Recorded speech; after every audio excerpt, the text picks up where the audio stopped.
Živijo, dragi poslušalci, poslušalke, gledalke, gledalci v naši novi epizodi okoljskih zgodb. Saj sem že pozabila šteti, mislim, da je 16. Aljoša, živijo. Živijo. Aljoša ima redko čas, da je eden od dveh oseb, ki sta bili v našem podcastu več kot enkrat. To je pa zato, ker Aljoša seveda okoljskih pravnikov v naši ljubi državi precej primanjkuje. Aljoša prihaja iz Pravnega centra za varstvo človekovih pravic in okolja. Zdaj sem se spomnila, to zadnje sem tako povedala, kot da je to edina tvoja kakovost, ni seveda, ne, da si okoljski pravnik. Še enkrat, Aljoša torej prihaja iz Pravnega centra za varstvo človekovih pravic in okolja. Razlog, zakaj si pa ti danes z mano, je pa ta zelo zanimiva zadeva, ki ste jo izdali pred nekaj tedni, Štoparski vodnik po varstvu okolja, ki je požel veliko, se mi zdi, pozornosti, zaslužene pozornosti. Med drugim si postal tudi ime tedna na Valu 202, ravno na poti na ekskurzijo z ekokrogom na Slovaško so te ujeli. Aljoša, kako za začetek, kako deje ta pozornost tako stvari, ki ste jo skupaj s skupnimi močmi s kolegi seveda naredili, kot tudi tebi osebno? Ja, moram reči, da jaz osebno sem zelo zadovoljen, da rezultat je bil presežen, tako kar precej, v smislu nekega odmeva, nekega tudi dosega, kar je cel smisel, konec koncev tega vodnika, ki smo ga pripravili. Za Senkova, ki sva bila pač urednika, dokumenta, sva skupaj pač, bo rekel, največ vložila v njega. Res sva vesela in zadovoljna in tudi neko pozitivno presenečenje je prišlo iz vsega tega ven, iz te pozornosti in bom rekel navdušenosti pač tudi naših klasičnih zaveznikov, nevladnikov, civilnih iniciativ in tako naprej.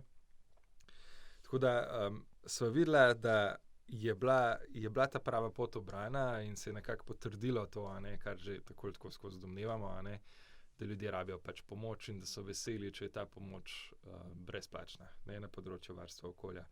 Tako da vodnik kot tak, jaz tudi moram reči, da je bil vizualno, smo ga izjemno, bom rekel, lepo pripravili. Naša oblikovalca, Nejc Trampuš pa Metka Knap, sta bila res super. Jaz sem zelo vesel, da sem se odločil na koncu, da bomo z njima to naredili. Tako da se vidi, da je bilo neke vrednostne, tudi osebne preference, so bile nekako vložene v ta štoparski vodnik in se je to na koncu pač poznalo. In ta pozornost in ta doseg je bil dosežen, je bil super in jaz sem res zelo vesel s tem. Omenil si tudi oblikovanje, Tisti, ki nas boste gledali po YouTubu, boste videli nekaj, bomo predstavili v nadaljevanju nekaj ilustracij. Za tiste, ki nas poslušate, pa na spletni strani, če vtipkate Štoparski vodnik po varstvu okolja, boste videli, o čem govori Aljoša, res o dodani vrednosti pravzaprav, ne? Zdaj, povejva, Aljoša, za začetek. Gre za prvo tako publikacijo pri nas, gotovo. Je, ne? Na nek način v takem formatu definitivno je. Ki poljudno vodi nepoznavalca po zapletenih labirintih prava varstva okolja. Bi to tako opisal nekako? Tako. Gre za, bom rekel, prvi res poenostavljen vodnik po vseh postopkih, predhodnih in naknadnih, po nekem dogajanju oziroma nekih postopkih pravnih, upravnih, ali pa tudi v fazah sprejemanja zakonodaje, strategij, se pravi, govorimo o preventivi, kurativi, nekako pokriva to, bom rekel, okoljsko pravno področje, Ja.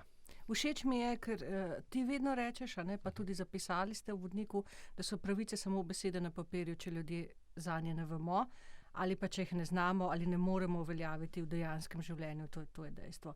Aljoša, pri nas ste začeli s tem projektom Štoparskega vodnika, pogledali tudi po tujini, ste imeli kakšen vzor? Tako bom rekel, v tujini mi smo naredili pregled. Jaz sicer nisem najbolj navdušen vedno nad primerjanjem, z drugim, tako kopiranjem in primerjanjem z drugimi državami. Z našimi kolegi, ki so iz drugih držav, nevladniki, okoljskimi, pravnimi, nisem zaznal oziroma nismo sploh videli, da bi bili neki primeri, bom rekel, tako celovite predstavitve. Treba se tudi zavedati, da to definitivno ni v interesu, recimo tudi, pa bom rekel, zmotno, ni v interesu pravne struje, ki recimo ponuja storitve na tem področju, ne govorimo pač o odvetništvu in takih stvareh. Ampak zakaj sem rekel, da je zmotno? Zato, ker to je pač neka osnova, neko vodilo, potem pa tako ali tako ljudje v konkretnih primerih vidijo, da potrebujejo še neko dodatno pomoč ali pa vodilo. Tako da na ta način bom rekel, da v tujini nismo zaznali nekega takega res komprehensiv, celovitega vodnika. Po drugi strani pa si niti nismo želeli slediti vzoru, ampak smo sledili temu, kar je v Sloveniji aktualno. In v Sloveniji na podlagi tega, kar počnemo že pravzaprav zelo, zelo dolgo, in tudi naše zelene svetovalnice, ki že vsaj 3 leta deluje aktivno, smo ugotovili, da ljudje enostavno osnov ne vejo in s tem to je pričakovano, to je normalno. Se pravi, gre za neko novo področje, ki ga je treba raziskati, da sploh veš, kje si, kakšne pravice imaš in tako naprej. In ljudje v praksi tega ne vejo ali pa ugotovijo, da imajo določene pravice, pa jih nikakor potem ne znajo pravzaprav v praksi implementirati, doseči. In to je bil cel point štoparskega vodnika. Na podlagi res dolgoletnega pridobljenega znanja smo videli, kakšna je situacija v Sloveniji in smo naslovili točno tako, kot jo mi vidimo. Zdaj, a je to optimalno ok, a je to zdaj super, tako kot mora biti? Jaz mislim, da še ni tam čist, da je res, bom rekel, super, fantastičen uvodnik v neko pravo varstvo okolja. Ampak da pričakujemo, da se bo to moglo skozi leta pravzaprav še posodabljati, obnavljati, konec koncev se tudi predpisi spreminjajo in v tem kontekstu smo, bom rekel, odprti za ideje, dodatke, v vodnik noter, zato ker zelo težko je nam, kot pravnikom, bom rekel, na res tisti najbolj preprost način, ki je uporaben v praksi, nam je težko predstaviti. In bomo veseli nekakšnih kritik, pozitivnih, seveda konstruktivnih, da še kaj spremenimo, dodelamo, poenostavimo in tako naprej. Točno o tem te bom še spraševala, kako je bilo v bistvu ti poenostaviti oziroma povedati nekaj, da bom pač tudi jaz razumela, popoln analfabet. Ampak še malo bi se vrnila na začetek, Aljoša. Zakaj sem te vprašala, če ste pogledali po tujini? V bistvu ste začeli, kot bi rekli Angleži, from scratch, od začetka. Zato me zanima, čisto do snov. Zato me zanima, čigava je bila ideja, koliko časa je ta ideja potem zorela in koliko časa je potem seveda trajalo, da ste se res lotili dela, da ste rekli, zdaj pa delamo točno, zdaj pa delamo že publikacijo. Ta proces me malo zanima, ker si predstavljam, da v bistvu res ni enostaven. Jaz sem vodnik prebrala in v tej res neverjetni količini, narediti nekaj, kar ima, temu rečejo Nemci leitmotiv oziroma nek vodilni. Ni lahko. Ne, definitivno, bom rekel, ni bilo lahko. Ideja seže že pravzaprav zelo daleč. Teh priročniki, te stil priročnikov, nekih pomagala, sega že zelo daleč. Konkretno na področju varstva okolja je bil v letu 2010 izdan ena zelo kratka knjižica, z postopki sodnimi, ki so nam na voljo. Se pravi, pravno varstvo pravzaprav na tem področju, ki je en delček, en segment tega štoparskega vodnika. In takrat se je nekako videlo, da je bil ta vodnik, bom rekel, namenjen, ali pa takrat tisti priročnik, je bil namenjen zelo ozkemu segmentu družbe. Pravzaprav si kar mogel biti malo pravno že podkovan, da si vedel, kako naprej in kako dalje. Potem pa se je, bom rekel, tekom let, ko mene še pravzaprav na picu ni bilo, se je koncipiral ta koncept zagovornikov okolja, ki je pravzaprav in neko projektno ime, za projekte, ki jih izvajamo, bom rekel, redno, zdaj že kar nekaj časa oziroma let, in tudi za neko mrežo pravnikov, pravnic in pa drugih oseb, ki jih to zanima oziroma ki so sposobne pripomoči pri reševanju nekih okoljskih problemov, ki smo jih vzpostavili, to mrežo smo vzpostavili na pico. In preko teh zagovornikov okolja in te mreže, seveda se je videla že zelo hitro, da je velika potreba v javnosti po pač nekem znanju, preprostem znanju. In potem je bil ta prvi poskus, bom rekel, kompilacija vsega tega znanja preko naše spletne strani, zagovorniki okolja.si. In tam gor lahko že zdaj odprete, vidite, stvari so trenutno neposodobljene glede na veljavno zakonodajo, tako da prenavljamo. ampak takrat je bila kompilacija, bom rekel, teh ampak res najbolj pomembnih postopkov, ko govorimo o prostorskem načrtovanju, gradbenih dovoljenjih, presojo vplivov in tako naprej, pač te klasične zadeve. Tam smo predstavili zelo pravno po členih, bom rekel, kaj lahko posameznik naredi, civilna iniciativa, nevladna organizacija. In tisto je bilo že pozitivno sprejeto, ampak je bilo zapleteno. Mi smo skoraj vsakič dobili potem vprašanje, kaj pa tukaj pravzaprav moram narediti. Tako da takrat sem tudi jaz začel razmišljati o tej ideji kot nekem, bom rekel, projektnem angažmaju. Nekaj, kar spraviš skupaj v enem časovnem kontekstu in daš ven od sebe.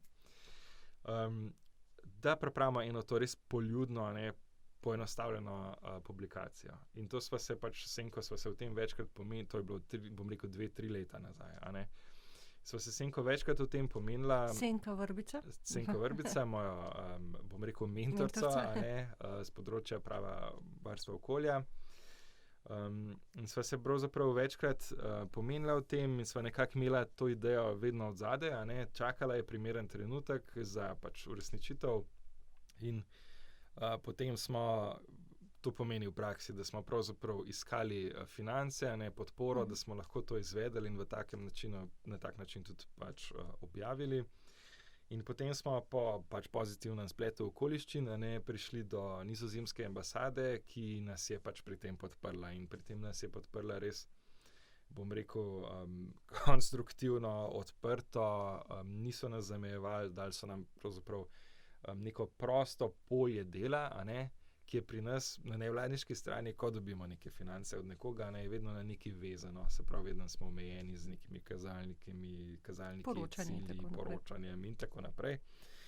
In v tem primeru tega, bom rekel, res ni bilo. Oni so bili zelo konstruktivno, so pomagali, kadar so lahko, ob tem so nam pa dali res proste roke, da smo naredili to zadevo tako, kot smo hoteli.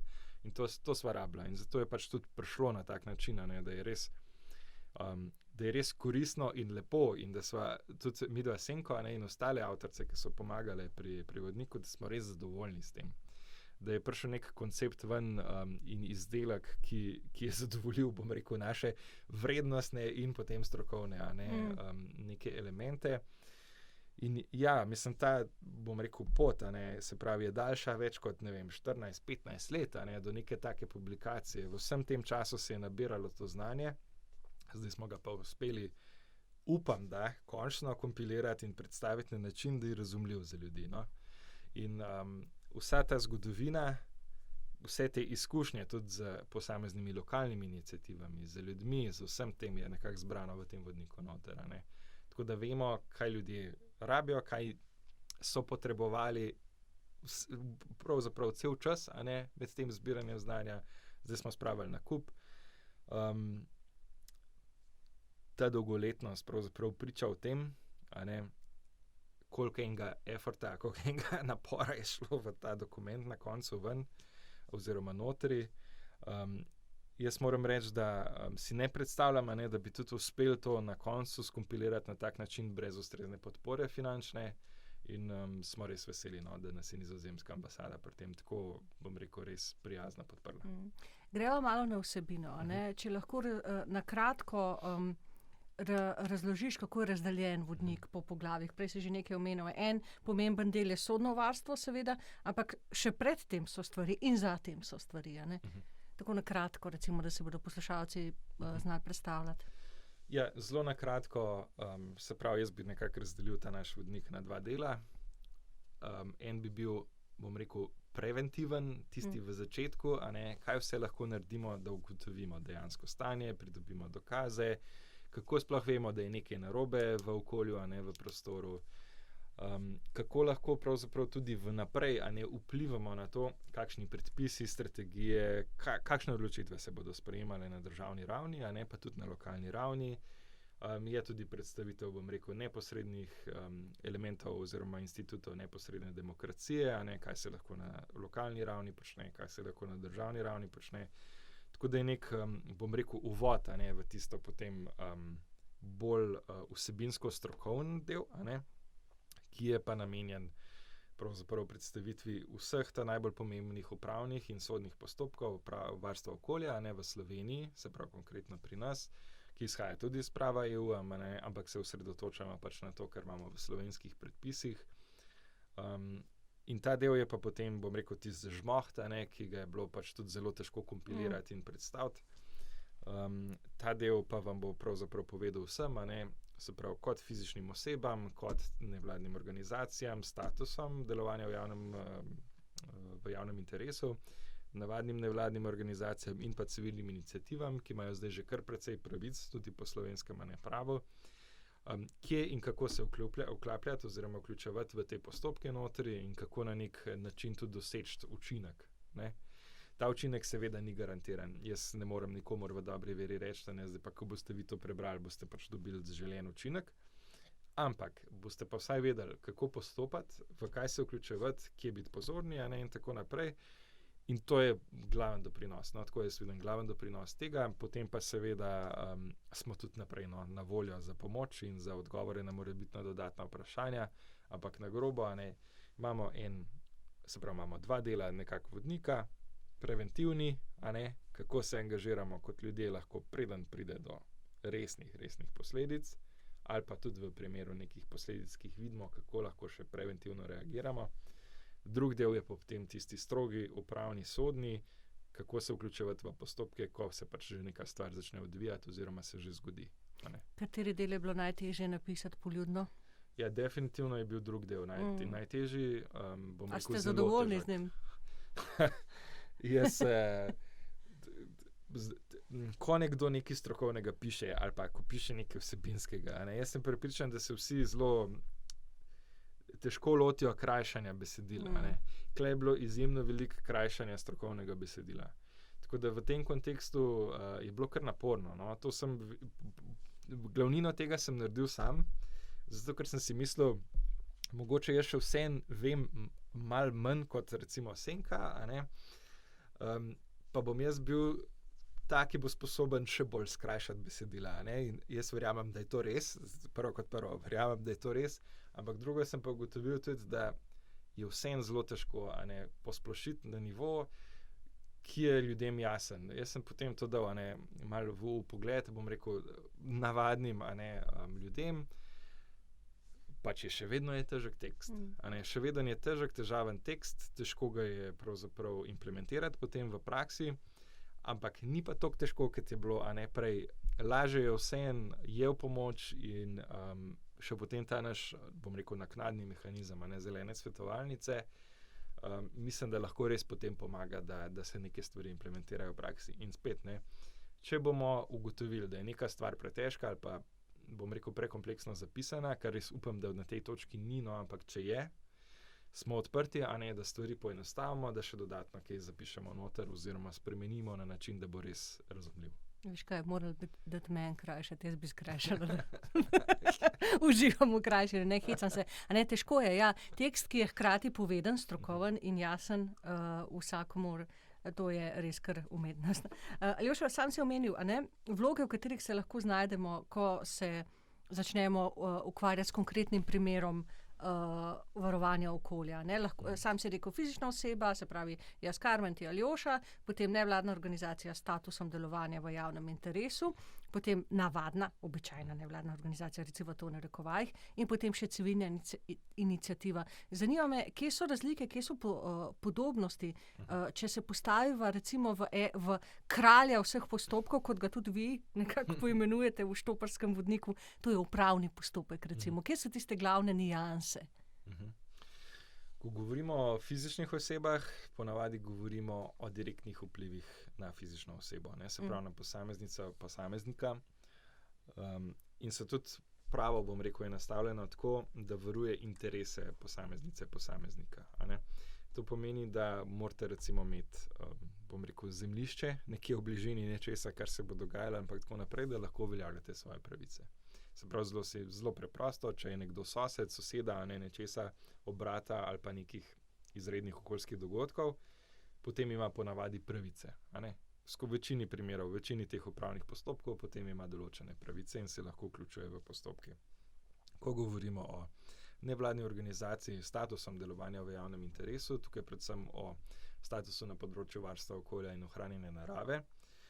Te nevladne organizacije pa so prišle do ene točke, ne, tudi na podlagi mednarodnih konvencij in pravil in tudi evropskih potem direktiv in uredb, so prišle do ene točke, ko lahko zagovarjajo interese varstva okolja in ohranjanja narave na način, da ne rabijo posebej utemeljevati te individualnega vpliva oziroma tega sosedskega odnosa, in se lahko vključijo v postopke večinoma v vseh teh glavnih, najbolj pomembnih postopkih upravnih, se lahko vključijo na način, da enostavno imajo pridobljen status in zato so lahko v teh postopkih in lahko tam zagovarjajo interese narave, interese varstva okolja.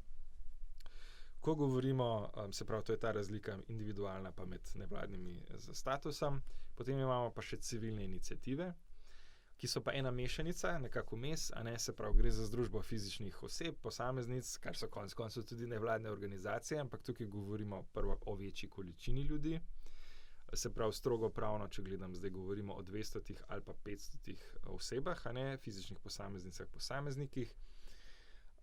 V nekaterih primerih, pa še v primerih neposredne demokracije, pa še precej več, lahko govorimo o 5% volivcev v občinah, govorimo o, 40,000 ljudeh na državni ravni in tako naprej.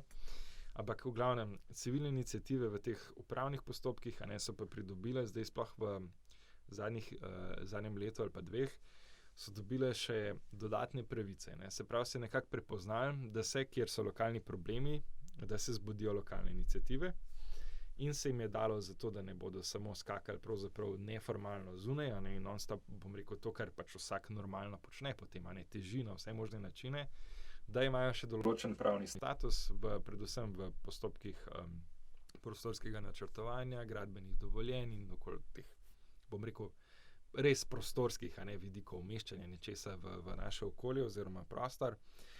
In tukaj ima pa potem tudi neko, dokazovanje interesa, v teh primerih je tudi, poenostavljeno glede na posameznika, ker ne rabijo več v taki meri zagotavljati, da je tukaj nek individualen vpliv na eno osebo, ampak pravzaprav zagovarjajo to, da je prišlo do nekega skupnega vpliva na širšo družbo lokalno, in teh najmanj 200 glasov ima neko težo.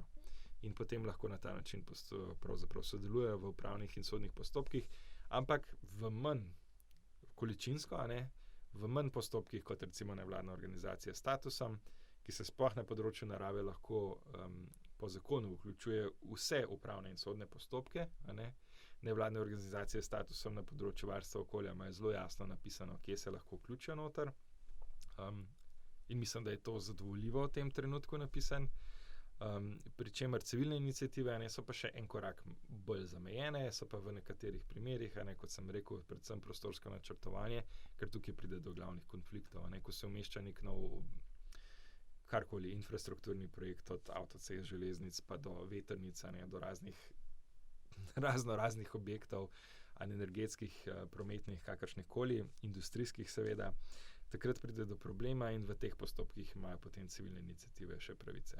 Koliko časa nazaj smo se midva srečala v podcastu, 10 epizod nazaj, se mi zdi, že takrat si omenil pomembno novost Zakona o varstvu okolja 2. To je to, ko pridemo pa zdaj iz tega postopka, pridemo pa na sodno varstvo. In tukaj bi jaz res rada omenila to novost o plačevanju stroškov. Pravne prakse glede tega verjetno še ni. Kaj pričakuješ? Oziroma, če lahko na kratko opišeš, zakaj je res ta novost pomembna. Že takrat si jo izpostavil. Da, jaz smatram, da je to en res pomemben premik pri varstvu okolja, strogo pravnem pa tudi širše.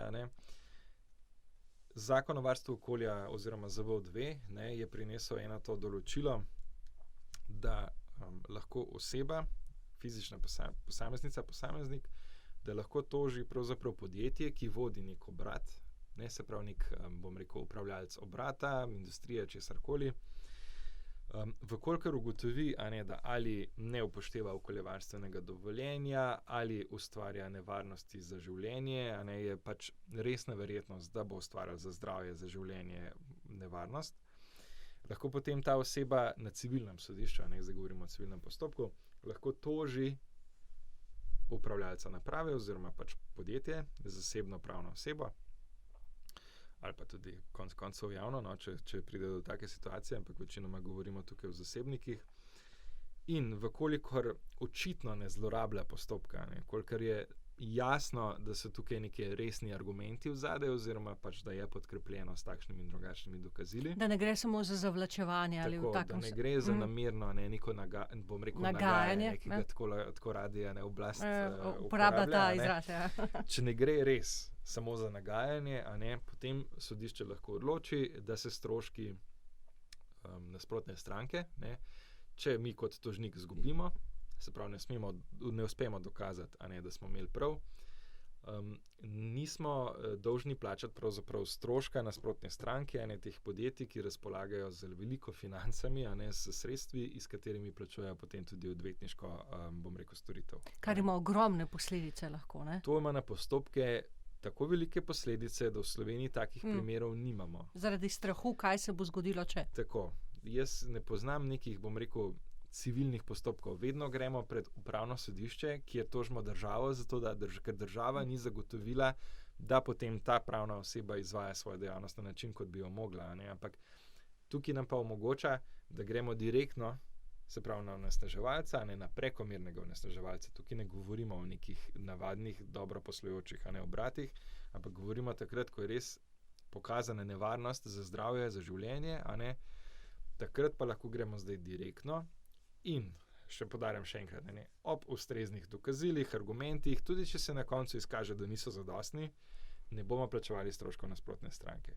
In pravne prakse seveda še ni. Nihče si še vedno ni upal sprožiti postopek na ta način. Kaj pa v tujini, Aljoša? V tujini, v Evropi, mi takih določil nimamo. Se pravi, mi smo zdaj kar naenkrat ratali precejšen unikum na tem področju. In moram reči, da v tem kontekstu sem kar zadovoljen, da se to pri nas zgodilo. Presenečen, ampak pozitivno presenečen. Je pa to v anglosaškem sistemu, recimo v Ameriki, kar se nam zdi precej čudno, ampak v Ameriki je to tako. Se pravi, posameznik lahko toži veliko korporacije, podjetje in ne rabi plačevati stroška nasprotne stranke. Tako da bi rekel, ni to glih intuitivno, da bi si mislili, v Ameriki lahko, v Evropi pa ne morajo, ampak je trenutno tako in nekako smo zdaj v tem sistemu, kjer tudi mi lahko. Ampak pozor, vsem gre tukaj za zdravo življenjsko okolje in to določilo se nanaša konkretno na zdravo življenjsko okolje. Se pravi, ne moramo kar, glede nekih materialnih in drugačnih škod, ne moramo tega postopka sprožiti, ampak tukaj se nanašamo res na neko osebno zdravje, na osebno življenje, na take stvari. Aljoša, greva midva še nazaj malo k vodniku, Zdaj sva res že šla v to meso, tako da sva v bistvu, se mi zdi, našim poslušalcem in gledalkam predstavila, o čem govoriva, ko sva na začetku govorila o obsežnosti tega. Če rečeva, v bistvu tole, kje se pri udejanjanju pravice do zdravega okolja v Sloveniji najbolj zatika? Neznanje, nemoč, apatija, Jaz bi rekel, da je neznanje in nemoč. Nažalost imamo družbena realnost je sledeča, imamo investitorje, podjetja, ki razpolagajo zelo veliko sredstvi, zelo veliko kapacitetami. Na drugi strani imamo pa, posameznike, ki teh sredstev seveda nimajo, obenem se pa znajdejo v nekem nezavidljivem stanju. Najprej tako mislijo, da nimajo nobenih pravic, se pravi, to je zelo pogosto problem. To golo neznanje, se pravi, se svojih pravic sploh ne zavedajo. Ali pa začnejo raziskovati, so, aktivne državljanke, državljani, raziščejo, ugotovijo takšne in drugačne stvari in potem ugotovijo tako veliko zapletenost primerov. Recimo, ko se jaz lotam nekega posameznega okoljskega primera, meni je to težko, to terja čas, to terja energijo. Zdaj pa, da si predstavljam nekoga, ki nima pravnega predznanja, ali pa nobenega predznanja z področja varstva okolja, je to izjemno težko se angažirati. Se pravi, prva stvar, ki jo naredijo, je poiščejo neko pravno pomoč. Če te pravne pomoči ni, smo kar ostali tam, kjer smo. Obupajo. Se pravi, to je konec. Zdaj pa tudi pri iskanju pravne pomoči je ta stvar problematična. Tudi če ima nekdo na voljo sredstva. Zelo pomembno je, da če poiščemo pomoč odvetnika, odvetnice, da vemo, koga smo najeli, da vemo, kdo za nas pravzaprav dela, če dela za nas. Jaz nočem tukaj nikogar seveda, odvračati od pomoči odvetnic in odvetnikov, tudi sami pogosto napotujemo ljudi, da si pridobijo pomoč, ampak je zelo pomembno, da naredimo selekcijo v tej fazi, in da najdemo pravo osebo. Niso vsi ta pravi. Zelo pogosto bomo slišali, da je nekaj bomo že zrihtali, bomo že uredili, ne lahko, ampak pravzaprav gre samo za neko, podaljševanje postopka, v katerem lahko potem mi plačujemo takšne in takšne zneske, za pravno pomoč, dosežemo pa na koncu nič. Je treba pogledati malo reference? Treba je pogledati reference in treba je tudi, slišati, če reče več, treba je opraviti pogovor pravzaprav z več odvetniki in ugotoviti, kaj je tista res najbolj splošna misel, ki jo iz tega ven pridobimo. In na tistem koraku bi se jaz potem odločil za pomoč nekoga, ki je bil v tej večini. Zato, ker če reče, zelo veliko odvetnikov, da nekaj enostavno ni mogoče narediti, se moramo zavedati, ni me v interesu, da se da nekaj narediti. Če slišimo, da tukaj ni možno nič narediti, potem smo prišli do nekega koraka, ker rabimo pa drugačno pomoč.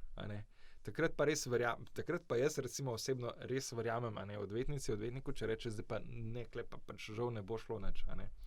Ne pomeni, da je to konec zgodbe, ampak takrat smo res ugotovili neko resnico ali pa karkoli.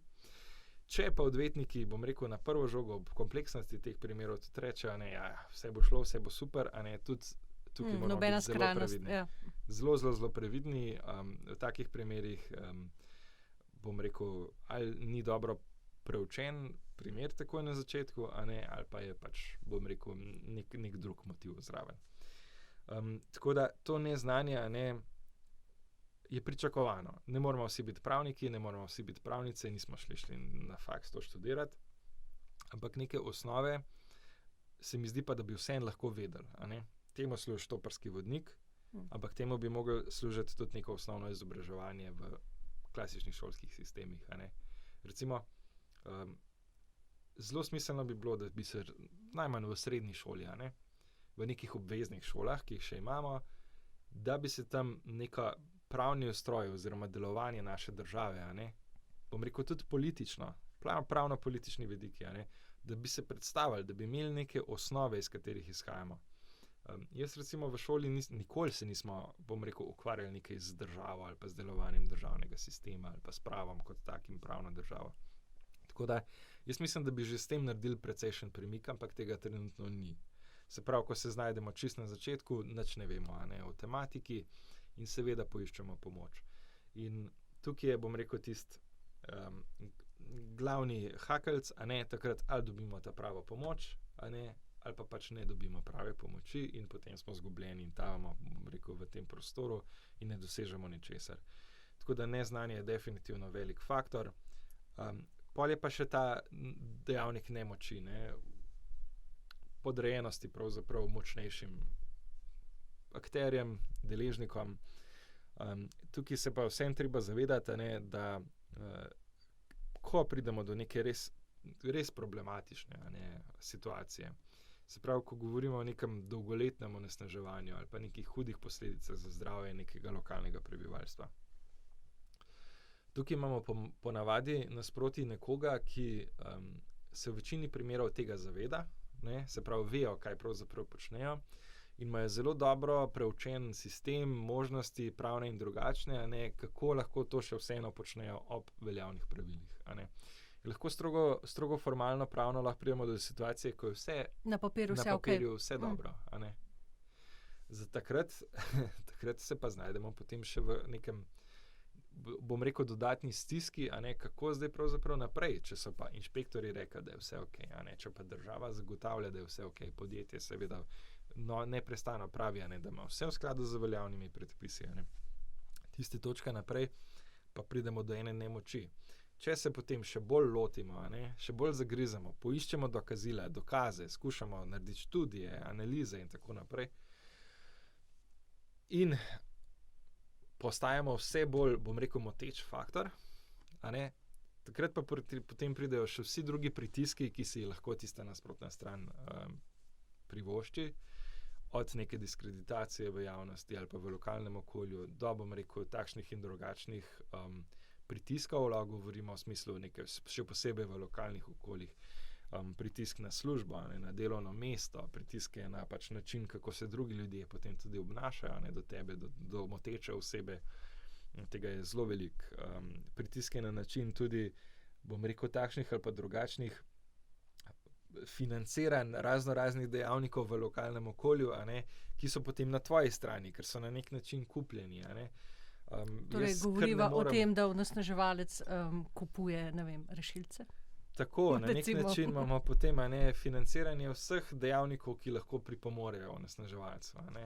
Jaz tukaj res ne morem mimo teh tudi donatorskih pogodb. V lokalnem okolju se treba zavedati, da so lahko donacije, se pravi, super na nek kratek rok, mogoče bo kakšno športno društvo, kulturno društvo, bodo imeli super premike zaradi tega, ne me narobe razumeti. Ampak na dolgi rok smo se pa lahko zavezali k nečemu, od česar potem ne moramo več odstopiti, ne glede na to, kaj pravzaprav ta oseba oziroma ta pravna oseba, ki nam je donirala, kaj počne. In, ali pa da otroci rišejo risbice o lepem okolju. Tako. To smo od malih, pa do starih, na vse se pravzaprav gre. Do društva upokojencev, do nekih delavnic za otroke, do vsega. Vse smo že videli, tukaj ni nekih moralnih, etičnih, bom rekel, načel oziroma pristopov. Tukaj je vodilo profit in v teh primerih moramo biti zelo previdni, kaj sprejemamo, kaj ne sprejemamo. V lokalnih okoljih se to zelo, zelo hitro pozna. Se mislim, da bi nasproti mene lahko kdo iz ekokroga stal, pa bi to povedal. Vem, o kom govoriva. Mislim, da je tematika zelo dobro raziskana v ekokrogu. Aljoša, ampak da ne bova zdaj onepogumila ljudi. Če rečeva, da je vodnik en majhen, ampak zelo, zelo, zelo pomemben korak. Najprej pogledam v vodnik in kaj počnem potem. Če se odločim, da bom res vložil, ker še nekaj je treba vedeti, večinoma gre tu preprosto za prosti čas ljudi, ki se bijejo s temi mlini na veter, in to, da obupajo, je popolnoma logično in razumljivo. Slej, ko prej pride trenutek, ko si rečeš, pa kaj je tega meni treba. Še v službah se nam to zgodi, pa smo plačani. Kaj šele, da svoj prosti čas, svoje zdrave, svoje duševno zdrave temu namenjamo. Torej, prvi korak, pogledati v vodnik, kaj pa potem? S pogumom naprej. Potem pa, če je situacija takšna, da lahko človek sam naredi korake naprej, jaz vse spodbujam, da jih. Če drugega ne, se bom rekel, izobrazimo, naučimo za vse bodoče primere. Jaz mislim, da je zelo fajn, da se posameznik angažira. Pravzaprav bi rekel, da je to nujno. Zdaj pa mogoče govorim manj kot pravnika, ne pa bolj kot Aljoša, ampak še vseeno kot nevladnik, kot, bom rekel, tudi aktiven državljan. Lokalni problemi, ki obstajajo po Sloveniji, ki jih je veliko, mogoče si sploh ne znamo predstavljati, ampak jih je kar precej, bom rekel, obstanejo ali pa padejo na podlagi prizadevnosti ljudi, ki so vpleteni v te zgodbe. Se pravi, ali bomo uspeli ali ne bomo uspeli, je zelo pogosto odvisno od tega, kakšna je skupina ljudi, zdaj se govorimo o skupini ljudi, ki se s tem ukvarja, v lokalnem okolju in koliko zelo si prizadeva za neko zmago. Vedno je težko, vedno porabiš neprimerljivo več časa kot tvoj nasprotnik, zato ker se moraš naučiti, zato ker moraš se te HKC poštudirati tudi preko prakse, da se lahko ustrezno angažiraš, ampak štoparski vodnik nekdo prebere, vidi, da so možni koraki naprej, vse spodbujam, naredite prve korake naprej, niso toliko težki, kot se mogoče na začetku zdi, se pa znajo potem tekoma vključevanja v postopke in tako naprej zakomplicirati. Takoj, ko vidimo, da ne znamo več dalje, si poiščemo pomoč drugih, se pravi, vedno si ne smemo dopustiti, da ostanemo v lokalni zgodbi ali pa v kakršnikoli zgodbi okoljski sami. Poiščemo sorodne, razmišljajoče ljudi ali pa organizacije, ki se s tem ukvarjajo. Ljudi z izkušnjami, skratka, tudi. Tako. Vselej najti nekoga, ki se je s tem že ukvarjal kdaj. To ni tako težko, kot se mogoče zdi. Pisati je treba, recimo, jaz bi tako priporočil, posameznikom, ki jih poznate, mogoče tudi iz medijev, nima veze, ali pa pišete nam nevladnim organizacijam, še posebej tem, ki smo s statusom, to se nas najde v IPES-u. Jaz sem prepričan, da kjerikoli organizaciji, ki boste pisali, statusom, vas bo znala napotiti še vsaj na eno osebo ali pa dve, ki vam lahko v tem lokalnem problemu pač pomagajo. Recimo, na Picu imamo mi res to zeleno svetovalnico, se pravi, zdaj smo dali še štoparski vodnik ven. To so te usmeritve, to so te prve pomoči. Če bomo mogli na eni točki napisati tudi, deležnike, na katere se obrniti, bomo naredili tudi to, bomo veseli tega feedbacka, ampak skušamo usmeriti, vedno, ko dobimo vprašanje, skušamo usmeriti. Zdaj, vem, da ljudje pogosto pričakujejo, tako je tudi v vprašanjih in pobudah, da bomo mi enostavno, ali pa Ekokrog, ali pa kjerkoli druga organizacija, da bomo enostavno ta primer rešili, da bomo šli zdaj in zdaj smo slišali, to je res narobe, pa je res narobe, pa bomo šli, pa bomo situacijo rešili. Pogosto to ni mogoče. Če samo preprosto povem, jaz sem sam trenutno, jaz izbiram probleme oziroma tematike, ki so, bom rekel, sistemske, ki imajo vseobsežne slovenske probleme, ker tega se lahko lotim časovno. Ne morem iti pa v vsak lokalen problem, vsako problematiko. In sem prepričan, da pri drugih nevladnih organizacijah še posebej je podobno. Naši kadri so omejeni. To so, bom rekel, prostovoljne aktivnosti ob naši službi. Mi nismo od nikjer financirani za to, da gremo v upravne pa sodne postopke. Nihče nas nikoli ne bo tudi financiral za te stvari, ker se tega ne želi. Ampak to je ta problem. Ampak v smislu pomoči, usmeritev, napotitve na odvetnike, napotitve na primerne osebe, ki so že bile v teh zgodbah, to pa lahko ljudje vselej dobijo. Zato spodbujam vse.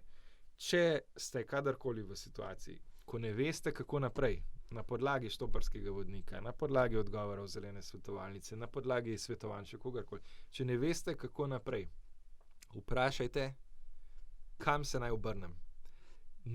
To nam vzame najmanj časa, da usmerimo osebo tja, kjer je lahko ta rešitev, potencialno. Zato vidim že precej teh primerov, ko se nekdo na polno zažene in se izkuri in ne more več dalje. Ne si tega dopustiti, razmišljate pač o svojem zdravju, duševnem, in si najdete pomoč. Ta pomoč ne bo nujno vedno plačljiva. So ljudje v Sloveniji, ki bodo pristopili, bom rekel, prostovoljno, vam bodo pomagali v omejenem pač obsegu, vam bodo dali nasvete, vas bodo usmerili naprej. Mi imamo, bom rekel, več področje, varstva okolja, od varovanja voda do tal, do zraka in tako naprej. Hrup, bom rekel, takšna in drugačna onesnaževala. Vselej moramo vedeti, da so ljudje, ki so se s tem v Sloveniji že spopadali in da bodo razumeli, da imate problem. Se pravi, bodo čutili, da imate problem, vedeli bodo približno, v kakšni situaciji ste se znašli. Te ljudi morate najti. Zdaj, kako boste do njih prišli, en kanal je vseeno tudi Pic, Vem, da je en kanal tudi Ekokrog, ki se vedno odziva na takšne in drugačne pač pobude in vprašanja. In vem, da so številne druge nevladne organizacije, ki vam bodo pomagale, usmerile vas dalje. Tako da ne ostati sami, ne se skuriti, dajte tisto vprašanje od sebe, kam se lahko obrnem, kdo mi lahko pomaga, dobili boste odgovor. Ker zelo lahko je reči iz pozicije nekoga, ki tega ni izkusil, da je treba vztrajati. To je najlažje reči. Midva ne želiva tega reči, ampak želiva reči skupaj. Tako, veden je treba neko skupino najti. Zdaj, če sem še bolj plastičen, najbolj uspešne zgodbe so vedno, ko je nek core group, neka skupina ljudi, tukaj ne rabi biti velika, ampak govorijo o 3 ali pa 5 ljudeh, ki vodijo zgodbo od začetka do konca in se angažirajo. In to ne na način, da zgubijo od tega, bom rekel, pretirano veliko spanca ali pa da se od tega, izgubijo službe in podobne stvari, ampak na način, da se trajnostno, če zdaj že govorimo o trajnosti, jaz to vse posod poudarjam, bodimo najprej osebno trajnostni, pa potem se lahko trajnostno angažiramo tudi v praksi, poskrbimo zase. Skupina ljudi v teh lokalnih primerih, civilnih iniciativah je vedno ta glavna in to so nosilci, bom rekel, resnih sprememb. Ker ni potem samo, da znanje ostane pri eni osebi, to znanje se potem širi, vsaka naslednja iniciativa, vsaka naslednja stvar, potem je bolj uspešna ravno zaradi tega, ker je nekdo preoral ledino. In če se kdo znajde v situaciji, ko bo moral spet orati ledino, se mora zavedati tudi, da ne dela samo za sebe, ampak za vse, ki bodo prišli potem kasneje, ker dvomim, da je izoliran primer, kakršnokoli že je, dvomim, da je izoliran ali pa edini. Splača se vložiti, splača se potruditi, nekateri ljudje, to mogoče nisva sploh obdelala, ampak nekateri ljudje nimajo izbire, ko da se s tem ukvarjajo, ker živijo v okolju, iz katerega se ne morejo premakniti, obenem je pa škodljivo, zelo škodljivo za njih. Se pravi, v teh situacijah je pa še bolj pomemben, da se najde, bom rekel, neke deležnike, tudi na državni ravni, da se mogoče tudi pripelje stvar v medije, kadar je politični pritisk, bom rekel, zelo učinkovit, kadar je dobro speljan. Tako da obstajajo možnosti, veliko možnosti je, samo ne ostati sam. Zanimivo na to, kar si nazadnje omenil moja gostja, takrat, ko si bil tudi ti v podcastu gost iz Ilirske Bistrice, je zelo plastično to povedala, je rekla, rečejo, naj se odselim. Kako naj predam svojo hišo? Kam naj se odselim? Oziroma, s čim naj se odselim? Kdo bo kupil mojo hišo, za katero je znano, na kakšnem območju onesnaževalca stoji? To so stvari zelo kompleksne in zapletene. Aljoša, proti koncu najinega pogovora greva. To bi te še vprašala. Zdaj sva govorila o trudu posameznikov, o trudu nevladnih organizacij, o skupnosti. Mene pa zanima, česa nam pa v Sloveniji na sistemski ravni manjka, da to ne bi bila taka muka, uveljavljanje pravic. Ker, kot si rekel, na papirju, celo unikum smo, ko so prej govorila o sodni praksi in tako naprej. Kaj je na sistemski ravni? Kaj? Takole, zakonodaja, kot je spisana, je relativno okej. Se pravi, ne moramo samo pavšalno udrihati po slabih predpisih, ampak smo pa, bom rekel, ali pa upravičeno pa udrihamo po implementaciji predpisov in potem tudi nadzoru nad njimi. Se pravi, jaz si, bom rekel, brez posebnega problema lahko trdim, kamorkoli pridem, da ta element nadzora ali je namenoma, bom rekel, zapuščen ali pa prepuščen sam sebi, ali pa enostavno se nismo zavedali zelo dolgo časa, kako zelo potreben je, tudi pri nas, in smo ga nekako zanemarili kadrovsko, finančno in tako naprej. Jaz bi si želel, da imamo v Sloveniji nek sistem implementacije zakonodaje, ki ne bo omogočal dvomljivih ali pa, bom rekel, nepravilnih praks. Ker trenutno, tako kot stvari stojijo, je, da nadzorna funkcija je, bom rekel, zelo, zelo zamejena pri stvareh, ki jih lahko naredi, ali pa pri kapacitetah v smislu, da lahko pride na neko mesto in ugotovi, kaj se je pravzaprav zgodilo. Če sem najbolj plastičen, mi dežurnega inšpektorja nimamo. Se pravi, če se problem zgodi ob 8 zvečer, bomo mogli iti čez hude napore, da bomo prišli do nekoga, da bo prišel na mesto ali pa pogledal neke stvari, ki so se tam zgodile. Se pravi, nekaj se izlije v reko, recimo. Tako, recimo, Bo prišel v ponedeljek, ko se bo njegova služba začela. Točno to. Točno to, Smo od 8 do 4, ali pa od 7 do 3 in imamo pač tak urnik, kot ga imamo, takrat bomo prišli v smislu inšpekcije. Seveda so potem še neki drugi organi in to v primeru, bom rekel, večjih nesreč, naravnih nesreč, pač pridejo na mesto in ugotovijo, kaj se dogaja. Ampak, če takoj, ker pa nimamo res megalomaznih, velikih stvari, ki so se zgodile, ampak so vseeno zelo pomembne za neko lokalno zgodbo, takrat imamo pa težavo, ker nimamo nekoga v državni instituciji, ki lahko v tistem trenutku pride, vzame vzorce in ugotovi, kaj se je dejansko v bom rekel, potoku ali pa v zraku, kaj se je zgodilo. Nimamo te kapacitet. Slovenska inšpekcija ne razpolaga strokovnjaki ali pa certificiranimi izvajalci meritev.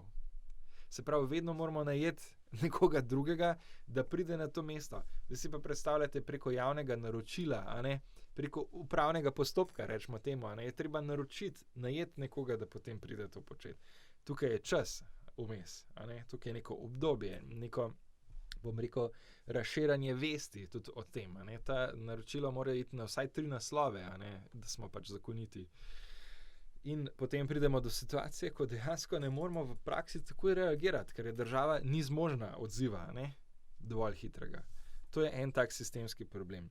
Se pravi podhranjenost pravzaprav. Podhranjenost, pa tudi vse bolj, jaz ko kritiziram, ko te stvari pač navajam, jaz ne kritiziram inšpektorata. Jaz kritiziram tiste, ki so nad inšpektoratom, tako, ki jim take delovne pogoje pravzaprav ustvarjajo. To vselej ponavljam. In tukaj imamo ta problem. Se pravi, to je političen problem. Strogo gledano političen problem, kjer ni v interesu, bom rekel, odločevalcev, da zagotovijo res dosleden natančen nadzor. Se pravi, politika sprejema super zakone, ki ne omogoča pa njihove implementacije, čisto po. Tako. Ne moramo reči, da so perfektnih. Ne, perfektnega ni. Dovolj dobre. Recimo dovolj dobre. Tako. Vse posod so luknje na vseh področjih, ampak glaven problem je v implementaciji. So pa še nekaj teh zelo pomenljivih lukenj v zakonih, ki jih naslavljamo pa tudi že zelo dolgo, pa se nič ne zgodi. Zakaj ne, si lahko vsak po svoje interpretira, ampak v Sloveniji imamo še vedno sistem, kjer, bom rekel, vsak, ki upravlja neko industrijo, neko obrat, mora izvajati meritve svoje dejavnosti, se pravi, ima določene mejne vrednosti, ki jih lahko izpušča v okolje in tako naprej. V tem kontekstu vedno mora najeti certificiranega izvajalca. In te obrati pravzaprav direktno najamejo, a ne izvajalca meritev. Se pravi, vsi certificirani izvajalci meritev v Sloveniji so pravzaprav odvisni, od teh podjetij, ki jih najemajo. Ja. In to razmerje je neposredno, direktno. Se pravi, naročim in plačam izvajalcu v mojem pogodbenem odnosu. Se pravi, jaz sem tisti, ki imam pravice, ker sem ga najel. Tukaj imamo celo ta absurd, da so pogodbe take, da je izvajalec dejavnosti lastnik teh podatkov. Te podatki, meritve, rekel, meni se zdi logično, da so to, javne informacije, javni podatki, zato ne more priti do mahinacij ali pa sprememb.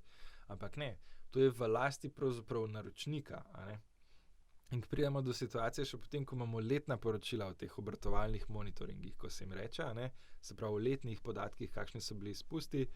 Imamo tudi eno tako čudno določilo v slovenski zakonodaji, kjer pač pripravljalec letnega poročila, se pravi izvajalec meritev, naročniku pošlje to poročilo in potem iz neznanega razloga 2 tedna to poročilo čaka pri naročniku.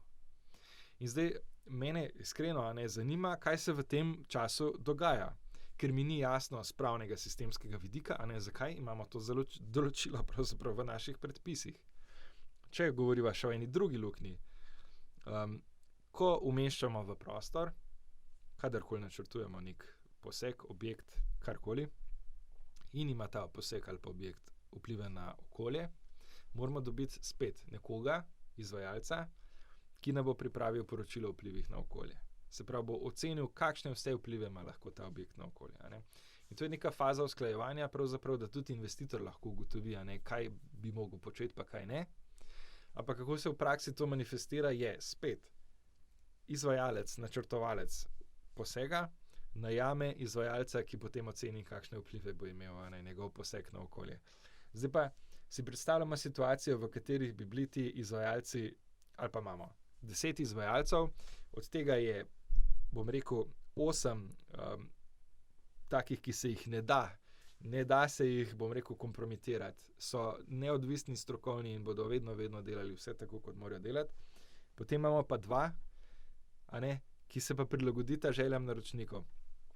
Če smo imeli prvo leto tako, da so bili vsi najeti, naslednje leto bomo imeli tako, da bosta ona 2 dobila glavnino. Pa ne pravim, da je v praksi temu tako, ampak sistem, kot je nastavljen, to omogoča in ne moramo govoriti o transparentnosti sistema, dokler teh stvari ne rešimo. Tega direktnega odnosa med naročnikom in izvajalcem, dokler se ne preseka. Tukaj smo imeli že, bom rekel, res dolgoletna prizadevanja, ker to so tiste glavne stvari, pri poseganju v okolje in potem pri merjenju, kakšne posledice imajo dejavnosti na okolje. Tukaj smo, bom rekel, kar se mene tiče, še zelo, zelo slabi. In te dve mali luknji, ki sta pravzaprav precej gromozanski, a ne, bi bilo treba takoli drugače zapolniti na način, da bi država razpolagala s kapacitetami ali pa država nepristransko, bom rekel, bi bila država tista, ki bi najemala, a ne, te izvajalce. Se pravi, da neposrednega odnosa med naročnikom in izvajalcem pač ne bi bilo, a ne. To so, bom rekel, to sta samo dva primera res kritičnih lukenj v zakonih, a ne, ki pa ostajajo tako, kot so, ker je enostavno na ta način lažje, no. Verjamem, za tisto, a ne, investitorsko stran je to definitivno lažje. Pa tudi za državo, ne? Tudi za državo, ampak država samo bi prevzela določene funkcije, določene obremenitve, ne bi pa odgovarjala za te stvari, bom rekel, pravno ali kakorkoli drugače. Investitorji ne bi mogli tožiti zaradi teh stvari, če imamo v zakonu jasno zapisano, ne, kako je treba pač postopek izpeljati. Tako da jaz verjamem, da se država tega, bom rekel, izogiba, ampak otepa se mogoče ne samo zato, ker bi bila to neka kadrovska obremenitev, a ne? Ampak se otepa tudi zaradi tega, ker sistem tako kot je ustreza, bom rekel, veliko deležnikom, a ne? In tudi politika zaenkrat ni izkazala, bom rekel, volje, da to sanira. Zdaj zakaj? Vsak si bo po svoje interpretiral, kot sem rekel na začetku. Aljoša, do konca smo prišla, ogromno smo povedala, čisto za konec. Update vodnika, ne? Se pravi, že večkrat si rekel, sproti ga boste dopolnjevali, malce si že tudi nakazal. Ste že zdaj, ko ste vodnik končno dali, se je rodil, a ste že ugotovili, kaj je prvi update oziroma prva posodobitev, ki bi bila nujna? Smo ugotovili, pravzaprav imamo, na kaj nas je opozorila ena oseba na Facebooku. Pravzaprav imamo eno mini vsebinsko napakico in sem zelo vesel, a ne, da so se ljudje na ta način odzvali, da so šli prebrati in so ugotovili, a ne, imamo namesto 6-mesečnega roka za prijavo na Evropsko sodišče za človekove pravice, ki je že čist izven, bom rekel, slovenskega, a ne, pravnega reda, je 4-mesečni rok, ki je bilo spremenjeno lani in mi tega pač nismo. Ste pa imeli poznavalca. Nismo ugotovili. Smo dobili nekoga, ki nam je to sporočil, tako da to je naš prvi popravek. Drug popravek v narekovaju bo pa prilagoditev publikacije za tiskani izvod, zato ker smo ugotovili, da knjižnice pravzaprav bi rade imele tiskane izvode, smo že dobili povpraševanje konec koncev. Mi tega pač ne bi prodajali profitno, ampak bi pa bili zelo veseli, a ne, da nekdo pokrije stroške pravzaprav tiskanja, tako da na ta način bomo skušali tudi z knjižnicami potem narediti nek odnos, a ne. In to bo pravzaprav potem naslednji korak. Zdaj zbiramo, če so še kakšne stvari, kakšne napakice, ne, da jih zdaj v tej fazi rešimo. Pridobivamo kataložni zapis, a ne, te CIS in ISBN kode, tako da bomo potem publikacijo, bom rekel, tudi v Kobi izdali, da bo tudi dostopna, upamo, v tiskani verziji in tako naprej. Tako da to so zdaj te, bom rekel, prvi koraki. Za zdaj pa je dostopen na, ponoviva še enkrat. Se pravi, štoparski vodnik boste našli, sem prepričan, če boste vpisali v Google, a ne, štoparski vodnik po varstvu okolja, ampak mi ga imamo objavljeno na spletni strani zagovorniki pomišljajokolja.si. Tamle boste našli en zavihek, želi vam uspešno štopanje, tamle noter boste našli naš vodnik. Tako da na spletni strani smo tudi pripravili pač QR kodo, ki jo bomo zdaj skušali umestiti na čim več spletnih strani, a ne, tudi drugih organizacij in vsega tega. Tako da vodnik bo dostopen preko tega, primarno pa seveda ga dobite na naši spletni strani. Pa ne pozabite na brisačo, kako bi rekel Douglas Adams. Ne pozabite na brisačo. Pa upajmo, da nas delfini ne zapustijo. In upajmo, da bodo delfini čim dlje še na zemlji, da bodo preživeli na zemlji, a ne. Jaz moram za konec povedati, no, da sva Senko tudi oboževalca Douglasa Adamsa in splošno morskega vodnika po galaksiji, ki je inspiracija tudi za naš vodnik. Na nek način sva, bom rekel, osebno zelo zadovoljna, da sva uspela to nekako integrirati. Tudi ljudje so se zelo pozitivno odzvali, presenetljivo tudi strani državne uprave, a ne, tako ljudje poznajo to knjigo in je bil tudi en element, bom rekel, topline, dobre volje, a ne, ki je prišel iz tega ven. Tako da zelo sva zadovoljna s tem, upava, da bodo delfini na varnem še dolgo časa in da bodo si ljudje z vodnikom čim bolj lahko pomagali. Konec koncev je Douglas Adams že 40 let nazaj napisal, da smo ljudje prepričani, da je digitalna zapestna ura kar dobra pungurtavščina. Ne vem, koliko smo se razvili v teh 40 letih v resnici. Hvala, Aljoša, ker si bil moj gost. Srečno pri vsem, kar počneš in kar boste počeli še naprej. Hvala lepa, hvala za vabilo, pa da smo lahko še na tej platformi delili, Štoparski vodnik. Ljudje, pejte si ga pogledati, upam, da vam bo koristil. Srečno. Hvala.